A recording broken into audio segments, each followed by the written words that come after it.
Election results stock markets చూడండి friends. Hi friends, welcome to miracle stock traders. చూడండి friends, ఈ వీడియోలో elections results వచ్చేసాయి, మనం చూసాము. అయితే ఏంటంటే రేపు స్టాక్ మార్కెట్ని ఎగరేసి నరుకుతారా ఎవరు?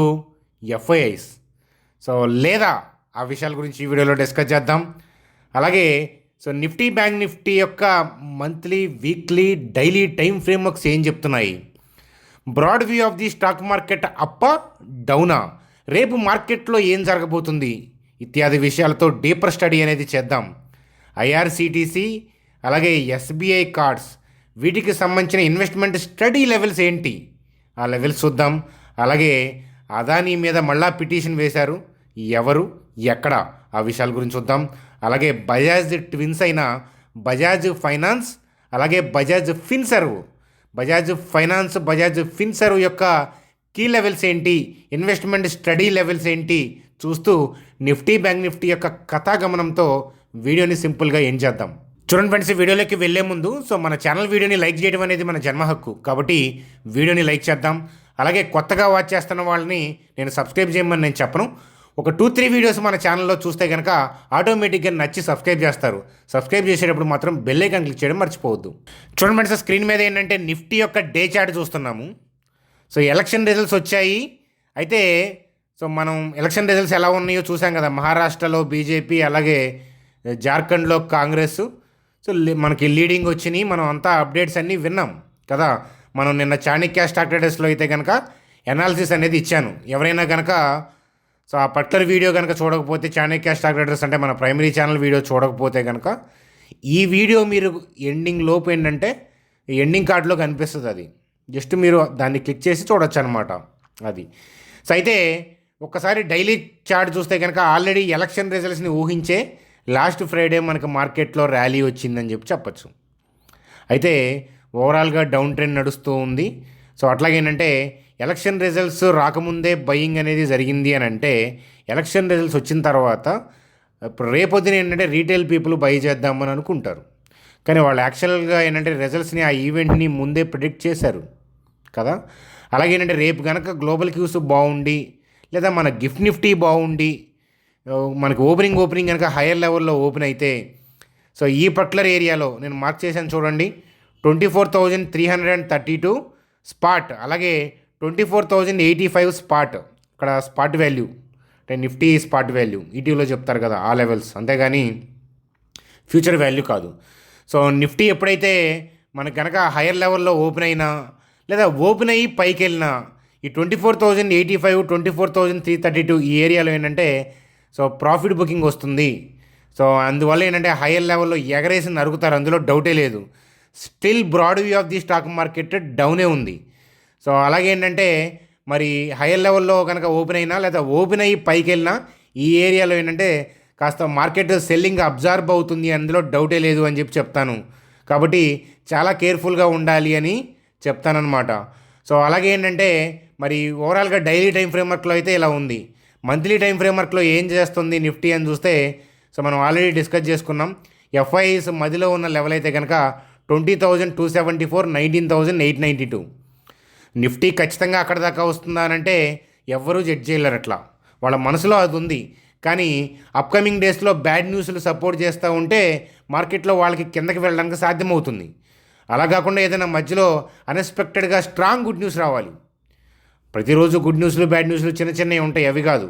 మన ఎకానమీని బూస్ట్ చేసే స్ట్రాంగ్ న్యూస్ అప్డేట్ ఉంటే కనుక అప్పుడు మార్కెట్ ఏంటంటే బాటమ్డ్ అవుట్ అవుతుంది కదా. అదనమాట. అన్లెస్ అంటిల్ ఏంటంటే స్లోగా ఏంటంటే 20,274, 19,892 వైపు ఎయిమ్ చేస్తారు. ఆ విషయం అనేది మనం గుర్తుపెట్టుకోవాలి. కాబట్టి మంత్లీ టైం ఫ్రేమ్వర్క్ చూస్తే స్టిల్ డౌన్ ట్రెండ్ ఉంది. వీక్లీ టైం ఫ్రేమ్వర్క్ చూస్తే స్టిల్ డౌన్ ట్రెండ్ ఉంది. షార్ట్ కవరింగ్ జరుగుతూ ఉంది. అలాగే డైలీ టైం ఫ్రేమ్వర్క్ చూస్తే కనుక స్టిల్ డౌన్ ట్రెండ్లో ఉంది. ఫ్రైడే ఏంటంటే ఈ ఎలక్షన్ ర్యాలీని ఊహించి ముందే షార్ట్ కవరింగ్ వచ్చింది. మళ్ళీ ఏంటంటే ఎగరేసి నరుగుతారు, అందులో డౌటే లేదు. చూడమండి చాలామంది ఏంటంటే సరదాగా కామెంట్ చేస్తూ ఉంటారు. మా ఫ్రెండ్స్ దగ్గర కూడా ఏంటంటే నేను డిస్కస్ చేసి నవ్వుతూ ఉంటాను అనమాట, నవ్వుకుంటుంటాం మేము. ఏమని అంటే బాగా నచ్చిన కామెంట్ ఏంటి అని అంటే, నీ ఛానల్ థంబ్నెయిల్స్ నేరాల ఘోరాల్లో హెడ్డింగ్లు కూడా ఉండవు అనమాట. అట్లా అట్లా ఉంటాయి అని చెప్పి ఎవరో కామెంట్ చేశారు. నాకు చాలా బాగా హ్యాపీనెస్ ఇచ్చి చాలా ఆనందాన్ని ఇచ్చిందనమాట. ఆ కామెంట్ చూడంగానే చాలా నవ్వు వచ్చిందనమాట. సో భయపెట్టేలాగా ఉంటాయి అని చెప్పి అని అంటుంటారు కదా. చూడండి ఫ్రెండ్స్, మన ఛానల్ మీరు 2-3 ఇయర్స్ ఫాలో అయిన వాళ్ళు ఎవరైనా కరెక్షన్స్ అంటే ఎవరైనా భయపడతారా? చూడండి, ఛానల్ నుంచి ఎప్పటి నుంచో సబ్స్క్రైబర్స్ ఉంటే కనుక వాళ్ళని అడగండి, మీరు భయపడరు. సో ఎప్పుడు ఫాలో వస్తుందా అని చెప్పి వేటగాళ్ళలాగా వేటాడడానికి సిద్ధంగా ఉంటారు మార్కెట్లో. కరెక్షన్స్ అంటే మాకు ఇష్టం, అర్థమవుతుందా? అది మరి ఎందుకని భయపెట్టేలాగా అంటే భయపెట్టేలా కాదు, ఎవరైతే భయపడతారో వాళ్ళు వీడియోని చూస్తారు, వాళ్ళకి ధైర్యాన్ని ఇస్తుంది. మీ మస్తిష్కంలోంచి భయాన్ని అలా గుజ్జుని లాగేస్తామన్నమాట. సో మన ఛానల్ యొక్క కెపాసిటీ అలాంటిది. కాబట్టి కరెక్షన్స్ యొక్క రుచి తెలియదు మీకు, ఈక్విటీ మార్కెట్ యొక్క రుచి, కరెక్షన్లో ఈక్విటీ మార్కెట్లో ఇన్వెస్ట్మెంట్ చేయడం ఆ రుచి మీకు సరిగ్గా తెలియదు. అది తెలిస్తే కనుక ఆప్షన్ స్ట్రాటజీ అని, కాల్ అని, పుట్ అని, సో ఇట్లాంటి వాడి జోలికి వెళ్ళరు. సో ఈక్విటీ మార్కెట్ ఇచ్చే రిటర్న్స్, ఈటీఎఫ్లో వచ్చే రిటర్న్స్ ఏంటంటే కాస్త స్లోగా ఉంటాయి, కానీ ఏంటంటే మిమ్మల్ని సెక్యూర్ చేస్తాయి, మీ వంశాన్ని కాపాడుతాయి, మీ పిల్లల్ని కాపాడుతాయి, మీ భవిష్యత్తుని కాపాడుతాయి. అందులో డౌటే లేదు, మీ అకౌంట్ని కాపాడుతాయి. సో కాబట్టి నేనేమంటానంటే, సో మన కంట్రీ మీద మీకు కమింగ్ 30 ఇయర్స్ నమ్మకం ఉందా లేదా గ్రో అవుతుందని, ఎకానమీ గ్రో అవుతుందని 30 ఇయర్స్ నమ్మకం ఉందా లేదా? ఆ నమ్మకం ఉంటే కనుక ఖచ్చితంగా ఏంటంటే ఇండియన్ స్టాక్ మార్కెట్లో మీరు కరెక్షన్స్లో ఇన్వెస్ట్మెంట్ పాయింట్ ఆఫ్ వ్యూలో థింక్ చేయొచ్చు. మీకు మన నెక్స్ట్ 30 ఇయర్స్ పాయింట్ ఆఫ్ వ్యూలో కంట్రీ మీద నమ్మకం లేదనుకోండి, గ్రో అవుతుందని స్టాక్ మార్కెట్కి రావాల్సిన అవసరం లేదు. చిన్న చిన్న బ్యాడ్ న్యూస్లు, పెద్ద పెద్ద రెషన్స్, వార్ కైండ్ ఆఫ్ న్యూస్లు, 1 to 2 quarters stock market companies performance dull అవటం, ఈ రేట్ ఇంట్రెస్ట్లు, ఫైనాన్స్ మినిస్టర్ ఇచ్చే షాక్లు, సర్ప్రైజ్లు, ఇట్లాంటివన్నీ కూడా సర్వసాధారణం స్టాక్ మార్కెట్కి, అర్థమవుతుందా? కానీ ఓవర్ ద పీరియడ్ ఆఫ్ టైంలో ఏంటంటే ఎకానమీ గ్రో అవుతుంటే స్టాక్ మార్కెట్ పైకి వెళ్ళి తీరాల్సిందే అని చెప్పి చెప్తాను. కాబట్టి కరెక్షన్లో ఎలా ఇన్వెస్ట్మెంట్ పాయింట్ ఆఫ్ వ్యూలో థింక్ చేయాలి అని చెప్పి ఇంకొకసారి ఆలోచించండి అని చెప్పి చెప్తాను. చూడండి ఫ్రెండ్స్, ఇంకొక పాయింట్ మనం డిస్కస్ చేసుకోవాల్సింది. సో నిన్న చాణక్యలో మనం డిస్కస్ చేసుకున్నాం. కొంతమంది ఓన్లీ మిరాకిల్ మాత్రమే సబ్స్క్రైబ్ చేసి చాణక్య స్టాక్స్ తెలియదు కదా, అందుకని మనం రిపీట్ చేస్తున్నాను. సో జెరోదా సీఈఓ అయిన నితిన్ కామత్ గారు ఏంటంటే వార్నింగ్ ఇచ్చారనమాట ఇండియన్ ఇన్వెస్టర్స్కి. ఏంటంటే ఫేక్ యాప్స్ ఎక్కువ అవుతున్నాయి బయట, అట్లాగే ఏంటంటే క్విక్ రిటర్న్స్ పాయింట్ ఆఫ్ వ్యూలో fake calls, fake apps, so అని ఎక్కువ సాఫ్ట్వేర్లు అని చెప్పి అవుతున్నాయి అనమాట. కాబట్టి వీటితో జాగ్రత్త అని చెప్పి చెప్పారనమాట. చాలా మంచి పాయింట్లు సజెస్ట్ చేశారు, మీరు ఒకసారి ఇది అబ్జర్వ్ చేయొచ్చు అనమాట. అందుకనే మీరు జెరోదాలో కనుక ట్రేడింగ్ చేస్తూ ఉంటే కనుక out of the money call options కానీ, out of the money put options కానీ వాళ్ళు అలౌ చేయరు. ఎందుకంటే చాలామంది బిగినర్స్ ఏంటంటే డీమ్యాట్ అకౌంట్ క్రియేట్ చేయగానే ఫోన్ కాల్స్ వచ్చి మీ యూజర్ నేమ్ పాస్వర్డ్ ఇవ్వండి, ప్రాఫిట్ వస్తే మీ బ్యాంక్ అకౌంట్లోకే వస్తుంది కదా అంటే అమాయకంగా యూజర్ నేమ్ పాస్వర్డ్స్ ఇచ్చేస్తారు. డీమ్యాట్ దగ్గర ఇస్తుంది, బ్యాంకుది కాదు కదా అని ఇస్తారనమాట. So far out of the money ఆప్షన్స్లో ఏంటంటే ఎవరు అక్కడ బయరు సెల్లర్ ఎవరు ఉండరు. మీ అకౌంట్లోంచి బయ్యి వాళ్ళ అకౌంట్లోంచి సెల్ కొడతారు, వాళ్ళ అకౌంట్లోంచి బయ్యి మీ అకౌంట్లోంచి సెల్ కొడతారు. లీగల్గా ఏంటంటే మీ దగ్గర ఉన్న 10 లక్షలు 5 లక్షల అకౌంట్ వాళ్ళ అకౌంట్లోకి వచ్చి పడతాయి, వాళ్ళ ట్రేడింగ్ అకౌంట్లోకి వస్తాయి. వాళ్ళ ట్రేడింగ్ అకౌంట్లోకి వచ్చిన తర్వాత వాళ్ళ బ్యాంక్ అకౌంట్లోంచి విత్డ్రా చేసుకుంటారు, మీ బ్యాంక్ అకౌంట్తో వాళ్ళకేం పని? సో ఇవన్నీ ఎక్స్ప్లెనేషన్స్ నేను అప్పుడప్పుడు చెప్తూ ఉంటాను. కానీ నేను ఎప్పుడు కూడా చెప్తాను, కొత్తగా డీమ్యాట్ అకౌంట్ క్రియేట్ చేసే వాళ్ళకి మరీ చెప్తున్నాను, మీకు రీసెర్చ్ అని చెప్పి మీకు కాల్ వస్తే ఏంటంటే సో మీరు ఆన్సర్ చెప్పకుండా కట్ చేసేసేయండి ఇక, ఓకేనా? ఏదైనా సరే మిమ్మల్ని ఆపరేట్ చేసేలాగా మీకు కాల్ వస్తే కనుక ఎట్టి పరిస్థితుల్లో దాన్ని చేయొద్దు. డీమ్యాట్ అకౌంట్ క్రియేట్ చేస్తే ఏంటంటే బొచ్చుడు కాల్స్ వస్తూ ఉంటాయి, ఎస్పెషల్లీ కొత్త వాళ్ళకి ఎగబడి వస్తాయి. ఎందుకంటే కొత్త వాళ్ళే వాళ్ళకి బకరాల్లాగా దొరికేది.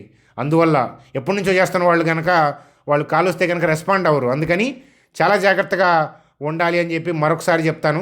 అలాగేనంటే మీ ఫ్రెండ్స్లో ఎవరికైనా ఫ్యామిలీ మెంబర్స్లో చూడండి, అలాగే మీ ఫ్రెండ్స్ ఫ్యామిలీ మెంబర్స్ అలా ఎవరికైనా కనుక డీమ్యాట్ అకౌంట్ లేకపోతే సో నేను ఇక్కడ లింక్ పోస్ట్ చేశాను చూడండి. ఇలా లింక్ క్లిక్ చేస్తే కనుక చూడండి, ఇలా ఇక్కడ మీరు మీ మొబైల్ నెంబర్ ఎంటర్ చేస్తే కంటిన్యూ కొడితే 5 to 10 minutesలో అకౌంట్ అయిపోతుంది. ప్రాసెస్ సింపుల్ అనమాట. కాబట్టి సో అలాగే ఏంటంటే బిగినర్స్ అయితే కనుక మీరు బిగినర్స్ అయినా కాకపోయినా ఏదైనా కానీ యాప్ పాయింట్ ఆఫ్ వ్యూలో మీకు ఏదైనా గైడెన్స్ కావాలన్నా కూడా నేను సెషన్స్ కండక్ట్ చేయిస్తాను. అలాగే నా వ్యక్తిగతమైన వెబినార్లు ఉంటాయి మనీ మేనేజ్మెంట్ మీద, అలాగే stocks investment point of view, study view, మీరు ఓన్గా గ్రో అవ్వడానికి ఎలా చూడాలి, కంపెనీ మేనేజ్మెంట్ ఇంటర్వ్యూస్ యొక్క ఇంపార్టెన్స్ ఏంటి, ఇట్లాంటి క్యాండిల్ స్టిక్స్ మీద వాటి మీద అప్పుడప్పుడు జరుగుతూ ఉంటాయి, లైఫ్ టైం జరుగుతూ ఉంటాయి.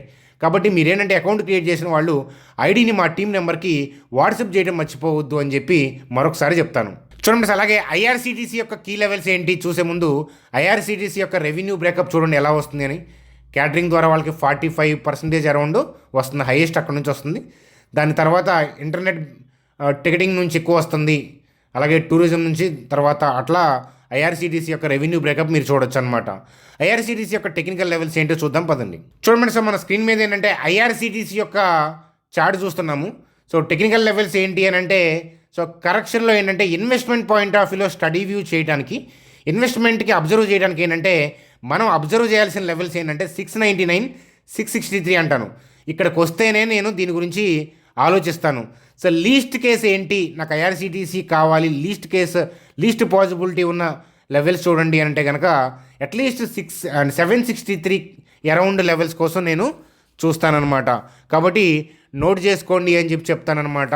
చూడండి సార్, ఇవి ఇన్వెస్ట్మెంట్ పాయింట్ ఆఫ్ వ్యూలో స్టడీ చేసే లెవెల్స్. చాలామంది కొత్తగా సబ్స్క్రైబ్ చేసిన వాళ్ళు ఏంటంటే నువ్వు అస్తమానం ఆ లెవెల్ ఈ లెవెల్ అంటావే తప్ప ర్యాలీ వచ్చే స్టాక్స్ గురించి మాట్లాడవేంటి, ట్రేడింగ్ గురించి మాట్లాడవేంటి అని అడుగుతున్నారు. వాళ్ళ కామెంట్స్ని నేను అర్థం చేసుకుంటాను. మీలో కూడా చాలామందికి అర్థమైంది, వాళ్ళకు అర్థమయ్యేలాగా చెప్పాల్సిన బాధ్యత మందే కదా. సో ఏమని చెప్దాం వాళ్ళకి. చూడండి ఫ్రెండ్స్, ట్రేడింగ్ పాయింట్ ఆఫ్ వ్యూలో మీరు ఈక్విటీలో చేయాలి అని అంటే పైకే కానీ అంటే కింద నుంచి పైకి ట్రేడ్ చేయటం, బై చేసి హైయర్ లెవెల్లో సెల్ చేద్దామనే అంటే కింద బై చేసి పైన అమ్ముకుందాము అనే పాయింట్ ఆఫ్ వ్యూలో తప్ప సెల్ బై పాయింట్ ఆఫ్ వ్యూలో క్యారీ ఫార్వర్డ్ చేయడానికి Indian stock market, cash market allow చేయదు. యూఎస్లో ఉంది కానీ మన ఇండియన్ స్టాక్ మార్కెట్కి లేదు. కాబట్టి నిఫ్టీ పొజిషన్ బాగుండి మార్కెట్ యొక్క డైరెక్షన్ పైకి వెళ్తున్నప్పుడు నేను బ్రాడ్ వ్యూ అప్ అని చెప్తాను. అప్పుడు ఏంటంటే మనం ట్రేడింగ్ పాయింట్ ఆఫ్ వ్యూలో స్టడీ వ్యూస్ కూడా మనం డిస్కస్ చేసుకుంటూ ఉండొచ్చు, చూడొచ్చు అనమాట, నేర్చుకోవడం అనమాట, ఎడ్యుకేషనల్గా నేర్చుకోవచ్చు. కానీ నిఫ్టీ పరిస్థితి ఇప్పుడు బాగోలేదు. వెన్నుముక బాగున్నప్పుడు ఏంటంటే మనిషి ఎగబడి పరిగెత్తాలంటే ఎలా పరిగెత్తడు. కాబట్టి ఏంటంటే ఇలాంటప్పుడు స్వింగ్ ట్రేడ్ పాయింట్ ఆఫ్ వ్యూలో ఈక్విటీ మార్కెట్లో, ఇండియన్ స్టాక్ మార్కెట్లో మనం థింక్ చేయలేము అదనమాట. సో ఇక్కడ మనం డిస్కస్ చేస్తున్న లెవెల్స్ అన్నీ కూడా ఇన్వెస్ట్మెంట్ పాయింట్ ఆఫ్ వ్యూలో స్టడీ పర్పస్. ఇక్కడ రెండు ఉన్నాయి, ఇన్వెస్ట్మెంట్, ట్రేడింగ్ అనమాట. కరెక్షన్స్లో మేము ఎక్కువ ఫోకస్ చేసేది ఏంటంటే ఇన్వెస్ట్మెంట్ పాయింట్ ఆఫ్ వ్యూలో స్టడీ వ్యూస్. ర్యాలీస్లో మనం ఫోకస్ చేయాల్సింది ఏంటంటే ట్రేడింగ్ పాయింట్ ఆఫ్ వ్యూలో study views. Investment point of వ్యూలో కూడా ఏదైనా ఇండివిజువల్గా ఒక స్టాక్ ఏదన్నా మనకి టెంపరీ ఇష్యూస్తో దొరుకుతూ ఉంటే అప్పుడు మనం థింక్ చేయొచ్చు అనమాట. ఇలా ఆలోచించాలి అదనమాట. ఇప్పుడు నిఫ్టీ పొజిషన్ సరిగ్గా లేదు, అంటే వెన్నుముక సరిగ్గా లేదు. ఇలాంటప్పుడు ర్యాలీస్ గురించి మీరు ఏ స్టాక్ గురించి ప్రెడిక్ట్ చేయలేరు. మీరు ఏ స్టాక్ కొన్నా మీకు ర్యాలీ ఇమీడియట్ ర్యాలీ అనే పాయింట్ ఆఫ్ వ్యూలో వర్కౌట్ అవ్వదు. కావాలంటే చూడండి, ఏదైనా ఇండివిజువల్గా స్టాక్స్కి మంచి గుడ్ న్యూస్లు వస్తే ర్యాలీ అవుతాయి. కానీ ఆ న్యూస్లు వచ్చేటప్పటికి అవి స్టాక్స్ ఆల్రెడీ రియాక్ట్ అవుతాయి. మీకేమీ అయ్యా న్యూస్ వచ్చింది ఇవాళ, ఒక 5 నిమిషాల తర్వాత మీరు కొనుక్కో పైకి వెళ్తాను నేను అని చెప్పదు స్టాకు. లేదా న్యూస్ ఇవాళ వచ్చింది, సాయంత్రం సోషల్ మీడియాలో ఎగరేసి చెప్పారు కాబట్టి రేపు ఎగిరిపోతాయి అనుకోబాకండి, మీ అకౌంట్ ఎగిరిపోద్ది. అర్థమవుతుంది అలా వెళ్తే. కాబట్టి ఏంటంటే ట్రేడింగ్ పాయింట్ ఆఫ్ వ్యూలో, ఈక్విటీ పాయింట్ ఆఫ్ వ్యూలో ఇది సమయం కాదు. నా పాయింట్ ఆఫ్ వ్యూలో, స్టడీ పాయింట్ ఆఫ్ వ్యూలో ఆ విషయం గుర్తుపెట్టుకోండి. ఇన్వెస్ట్మెంట్ పాయింట్ ఆఫ్ వ్యూలో లెవెల్స్ అబ్జర్వ్ చేసి ఓపిక పట్టాలి అక్కడ, అంతే కదా. ఇన్వెస్ట్మెంట్ అంటే ఏంటంటే బిజినెస్ని ఎవ్రీ ఇయర్ మనకి రివ్యూ చేసుకోవటం, రెవెన్యూ గ్రోత్ ఉందా లేదా, డెసిషన్స్ ఏంటి, కాంపిటేటర్స్ ఎవరు వస్తున్నారు అవి థింక్ చేయాలి. ప్రైస్ గురించి ఆలోచించేది ట్రేడింగ్. కాబట్టి ఇన్వెస్ట్మెంట్కి ట్రేడింగ్కి డిఫరెన్స్ అనేది ఐడెంటిఫై చేయండి, ఎస్పెషల్లీ బిగినర్స్ అని చెప్తాను ఒకసారి. చూడండి, అలాగే ఎస్బీఐ కార్డ్స్. సో మనం ఈరోజు డిస్కస్ చేసుకుంది కాదు, హయ్యర్ లెవెల్లో ఉన్నప్పుడే మనం డిస్కస్ చేసుకున్న లెవెల్. సో ఎంతమంది లాస్ట్ 2-3 ఇయర్స్ నుంచి చూస్తున్నారో తెలియదు కానీ మన ఛానల్ 624, 541 అని చెప్పాను. సో ఎన్నాళ్ళకు దగ్గరకు వచ్చింది. సో ఒకసారి దగ్గరకు వచ్చి మనకి నిఫ్టీ బోటం అయ్యి దొరకకుండా వెళ్ళిపోతాయి. నిఫ్టీ బోటం అవ్వకపోయినా కూడా దీంట్లో బయర్ రావచ్చు. కాబట్టి జాగ్రత్తగా మనం చూస్తూ ఉండాలి మన రేడార్లో ఉన్న స్టాక్స్ ఇలాంటప్పుడు. కాబట్టి నేను కూడా చూస్తూ ఉంటాను. ఏదైనా తేడా ఉంది మన లెవెల్కి రాకుండానే వెళ్ళిపోయేలాగా ఉంటే కనుక మీకు మన ఛానల్లో ఏంటంటే ఎస్బీఐ కార్డు గురించి ఇన్ఫర్మేషన్, ఐఆర్సీటీసీ గురించి ఇట్లాంటి మనం ఏదైతే స్టడీ చేస్తున్నామో వాటి గురించి అబ్జర్వేషన్ నేను చూస్తూ ఉంటాను అన్నమాట. అప్పుడప్పుడు మీరు కూడా అట్లాంటి వాటిని కామెంట్ సెక్షన్లో కామెంట్ చేయండి. ఏదైనా ఉంటే కనుక మన ఛానల్ సబ్స్క్రైబర్స్గా అప్డేట్స్ వస్తాయి. ఏదైనా టెలిగ్రామ్ గ్రూప్లో ఒకసారి మిమ్మల్ని అబ్జర్వ్ చేయమంటాను, లేదా వీడియోస్ ద్వారా మిమ్మల్ని అలర్ట్ చేసే ప్రయత్నం అనేది ఖచ్చితంగా చేయడం అనేది జరుగుతుంది మన ఛానల్లో. చూడండి ఫ్రెండ్స్, అలాగే బజాజ్ ఫిన్సర్వ్ యొక్క లెవెల్స్. సో ఎప్పటి నుంచో మనం మార్క్ చేసుకున్న లెవెల్స్ 1418, 1367. సో అక్కడ దాకా వస్తుందా అంటే కొన్నిసార్లు రాకుండా కూడా వెళ్తాయి నిఫ్టీ యొక్క ట్రెండ్ మారిపోతే. అర్థమవుతుంది. అందువల్ల దీన్ని కూడా మనం అబ్జర్వ్ చేస్తూ ఉండాలన్నమాట. స్టాటిక్గా లెవెల్స్ ఏంటి అంటే వెయిట్ చేయాల్సిన లెవెల్స్ 14, 18, 13, 67. ఇది కూడా ఇన్వెస్ట్మెంట్ పాయింట్ ఆఫ్ వ్యూలో స్టడీ వ్యూ చూడండి ఫ్రెండ్స్. అలాగే బజాజ్ ఆటో ఫినాన్స్కి సంబంధించిన లెవెల్స్ 6140, 5684 అనమాట. సో ఈ పర్టికులర్ లెవెల్ కాబట్టి ఏంటంటే ఈ లెవెల్కి వచ్చినాక మనం అబ్జర్వ్ చేద్దాం, స్టడీ చేద్దాం అని చెప్పి చెప్తాను. చూసి బజాజ్ ఫినాన్స్కి సంబంధించిన లెవెల్స్ అనమాట చూడండి ఫ్రెండ్స్. అలాగే బజాజ్ హౌసింగ్ ఫినాన్స్కి సంబంధించిన లెవెల్స్ని కమింగ్ వీడియోస్లో మన ఛానల్స్లో అప్డేట్ చేస్తాను. మిరాకిల్ స్టాక్ ట్రేడర్స్లో అలాగే చాణక్య స్టాక్ ట్రేడర్స్లో. అదనమాట. మన ఛానల్ సబ్స్క్రైబ్ చేయకుండా చూడాలంటే గట్స్ ఉండాలి, దమ్ము ఉండాలి. ఏదో ఒక రోజు ఎత్తుక్కొని సబ్స్క్రైబ్ చేస్తారు, అందులో డౌటే లేదు. స్టాక్ మార్కెట్లో మీరు ఉన్నారు అని అంటే కమింగ్ డేస్లో ఖచ్చితంగా మన ఛానల్ ఎత్తుక్కుంటూ వచ్చి సబ్స్క్రైబ్ చేస్తారు, వదిలేసిన. చూడండి ఫ్రెండ్స్. అలాగే బ్యాంక్ నిఫ్టీ పాయింట్ ఆఫ్ వ్యూలో సో మనకి డౌన్ ట్రెండ్ నడుస్తుంది. షార్ట్ కవరింగ్ వచ్చే పాసిబిలిటీ అని చెప్పి 49,794, 49,594 గురించి లాస్ట్ వీక్ అంతా మాట్లాడుకున్నాం. కరెక్ట్గా ఆ లెవెల్ టచ్ అయినాకే మనకి షార్ట్ కవరింగ్ అని వచ్చింది. అర్థమవుతుందా? సో కానీ బ్యాంక్ నిఫ్టీలో కూడా మనం జాగ్రత్తగా ఉండాల్సిన లెవెల్ ఉంది. సో రేపు బ్యాంక్ నిఫ్టీలో అయినా సరే ఇక్కడ నేను మార్క్ చేస్తున్న లెవెల్ చూడండి, 51,548, 52,174. సో మనకి ఎక్కడ ఓపెన్ అవుతుంది అని ఎవరు ఊహించద్దు. చూడండి ఫ్రెండ్స్, రేపు గ్లోబల్ క్యూస్ పాజిటివ్ అని నెగిటివ్ అంటే దాన్ని ఎవరు ఊహించద్దు. అది ఎవరు ఊహించలేరు. దాన్ని ఊహించి ఎవరు బాగుపడ్డాడే ప్రపంచంలో ఎవడు లేడు. రేపు గ్లోబల్ క్యూస్ ఎలా ఉన్నా, ఎక్కడ ఓపెన్ అయినా, ఒకవేళ ఓపెన్ అయ్యి పైకి వెళ్ళినా లేదా ఓపెనింగ్ ఈ ఏరియాలోకి వెళ్ళినా, ఈ ఏరియాలో ఏంటంటే ఎఫ్ఐఎస్ డిఐఎస్ యొక్క సెల్లింగ్ ఆర్డర్స్ ఉన్నాయి. కాబట్టి ఏంటంటే ఈ ఏరియాలో ఏంటంటే కాస్త సెల్లింగ్ అబ్జర్ప్షన్ అనేది ఉంటుంది. కాబట్టి మీరు కూడా ఒకసారి ఏంటంటే అబ్జర్వ్ చేయండి అని చెప్పి చెప్తాను. సో బ్రాడ్ వ్యూ డౌన్ కాబట్టి సో మనకి ఎక్కడి నుంచి కింద పడుతుందో మీరు ఆ పాయింట్ని క్యాచ్ చేయగలిగితే కనుక సో అది మీకు డౌన్ సైడ్ పాయింట్ ఆఫ్ వ్యూలో వ్యక్తిగతంగా ఏంటంటే స్టడీ వ్యూ పాయింట్ ఆఫ్ వ్యూలో మీకు బెనిఫిట్ అవుతుంది అని చెప్తానమాట. అది సో అదనమాట. ఇది షార్ట్ కవరింగ్ ర్యాలీగానే నేను చూస్తున్నాను. ఇన్ఫ్యాక్ట్ బోటమ్ అవ్వాలన్నా హెవీ వోల్టాలిటీ ఉంటుంది. కాబట్టి ఏంటంటే రేపు మార్కెట్ అది మనకు క్లియర్ కట్గా తెలియజేస్తుంది. కాబట్టి ఓరియాల్సిన అవసరం లేదు. So I guess my point of view ఏంటంటే ఈ ఏరియాలోకి వెళ్తే ఇక్కడ సెల్ ఆర్డర్స్ ఉన్నాయి కాబట్టి మళ్ళీ ఏంటంటే ఈ ఏరియా నుంచి వెనుదిరుగుతుంది అని చెప్పి నేను అనుకుంటున్నాను. ఏదైనా చేంజ్ ఉంటే వీడియోస్లోను టెలిగ్రామ్ గ్రూప్లోనే మీకు ఇన్ఫర్మేషన్ ఇస్తానమాట. నా వ్యూలో చేంజ్ ఉంటే, మార్కెట్లో చేంజ్ ఉంటే నా వ్యూ చేంజ్ చేసుకుంటాను. లేకపోతే unless until broad view down, sell point of వ్యూలో హైయర్ లెవెల్కి వెళ్ళినప్పుడల్లా మనకి డౌన్ సైడ్ పాయింట్ ఆఫ్ వ్యూలో థింక్ చేయండి అని చెప్పి చెప్తాను. సో అది ఫ్రెండ్స్ మనకి ఈరోజు వీడియో. సో మనకి అలాగే మీ ఫ్రెండ్స్ ఫ్యామిలీ గురించి చెప్పా కదా, ఇక్కడ లింక్స్ ద్వారా అకౌంట్ రిఫర్ చేసుకోవచ్చు మీరు. అలాగే ఏంటంటే మీకు ఏదైనా క్వెరీస్ ఉన్న కామెంట్ సెక్షన్లో కామెంట్ చేయండి. ఎక్కువ మంది ఆ స్టాక్స్ గురించి అడుగుతున్నారు అనుకుంటే కనుక వాటిని వీడియోస్లో ఇంక్లూడ్ చేసే ప్రయత్నం అనేది చేస్తాను. ఇంకేదైనా టాపిక్ కావాలా, ఇంకేదైనా వాటి మీద వీడియోస్ చేయమంటారా, అందరికీ పనికొచ్చే టాపిక్ ఏదైనా చెప్తే వాటిని కూడా వీకెండ్స్లో వీడియోస్లో యాడ్ చేసే ప్రయత్నం అనేది చేస్తానన్నమాట. Bye friends, good day.